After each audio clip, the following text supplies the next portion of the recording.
Some moments in life are a fulcrum. Something happens, the world tilts, and who we are before that moment and who we become after are two different people. Spider-Man rushes to join the Wraith as she examines the weapon in her hand. After his initial criticism, the Wraith tells him that it was not her that shot Tombstone. It was one of Mr. Negative's inner demons masquerading as the crime master. At that moment, the police arrive and tell the two heroes to put their hands up. Spider-Man pleads for the Wraith to comply. They still have a chance to explain themselves, but she doesn't listen. She throws her smoke grenades and the officers shield their eyes and cough on the noxious gas. The Wraith prepares to leave the prison, and Spider-Man has no choice but to follow suit. He believed Yuri when she told him that it wasn't her. The Wraith didn't try to kill Tombstone. She was framed by Martin Lee. The trouble is, even if Spider-Man does believe her, he's not sure that it matters anymore. In Chinatown, a man with a motley crew of odd men standing behind him stands before Mr. Negative, impatient and annoyed. The man is not used to watching others eat. Mr. Negative slurps down the rest of his meal and formally introduces himself to Maynard Tybalt, the Ringmaster. With Tombstone and Hammerhead out of the picture, Black Cat and the Goblin King temporarily sidelined, Mr. Negative and the Ringmaster are the last men standing. Perhaps an alliance is in order.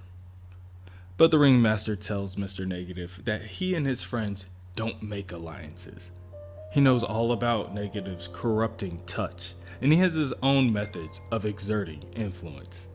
He also has new eyes, compliments of the black market tech that he has stumbled upon. With his time obviously being wasted, him and his circus depart. It's a pity, Martin admits. A pity that a man with such extraordinary vision could be so short-sighted. The Wraith arrives and he asks her, by name, if she agrees. Watanabe, stunned, is at a loss of words. Mr. Negative tells her not to treat him like an idiot. He's known that the Wraith is Yuri Watanabe for weeks now. He told Yuri Watanabe that the judge who released Tombstone from custody bought drugs from Tombstone's second-in-command and who shows up to expose the conspiracy, Spider-Man and the Wraith. He told Yuri Watanabe that the Hammerhead and the Goblin King had arranged a cage match to settle a turf dispute, and who showed up? Spider-Man and the Wraith. Mr. Negative didn't even need to use his corruption powers.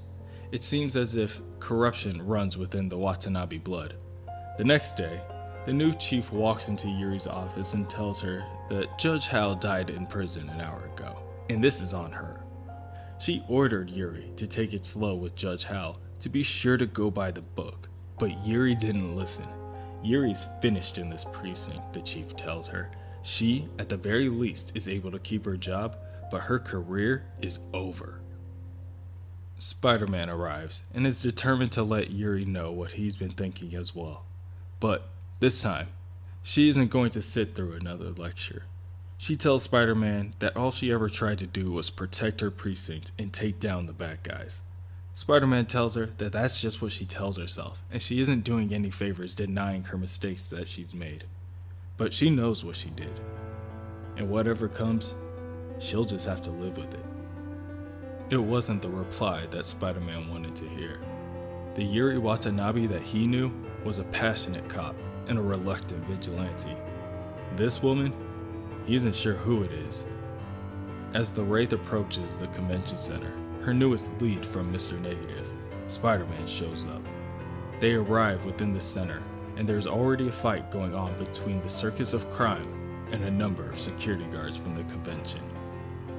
The strongman is easily outwitted, and the fire breather is no match for the wall crawler.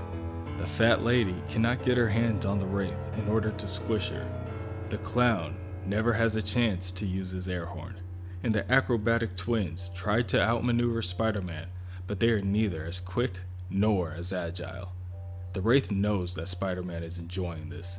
He thinks this fight, this war, is some kind of game. But if it's a game, she's done playing by everybody else's rules. The Ringmaster applauds Spider-Man, Bravo, web-slinger. The most impressive display of athletic skill and daringness. Yes, like the idiots who wander the halls merely to marvel at the spectacular displays of oversized gadgets and gizmos, Spider-Man has mistaken the sideshow for the main act. The one item of monetary value at the show honoring the excess of their technophilic society. A watch, the most valuable watch in history, a high-tech prototype, pure gold with a diamond face, insured for $10 million. The ringmaster lowers his glasses and catches the officer surrounding Spider-Man within his gaze. With a crack of his whip, the ringmaster is in control. Spider-Man understands that this is a lesson learned.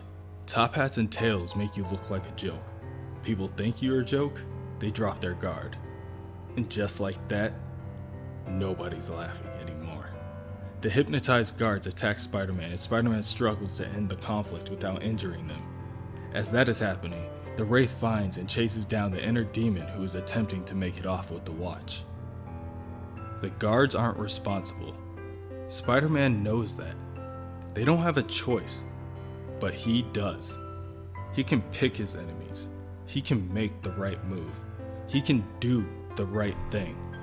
Because with great power comes great responsibility. But Yuri knows that she doesn't have a choice.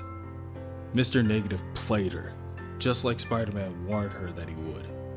Thanks to him, she can't be a cop anymore. Thanks to him, Yuri Watanabe's life is over. But that doesn't mean he owns her. That doesn't mean she can't destroy him.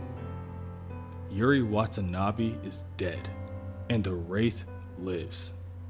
And she wants justice.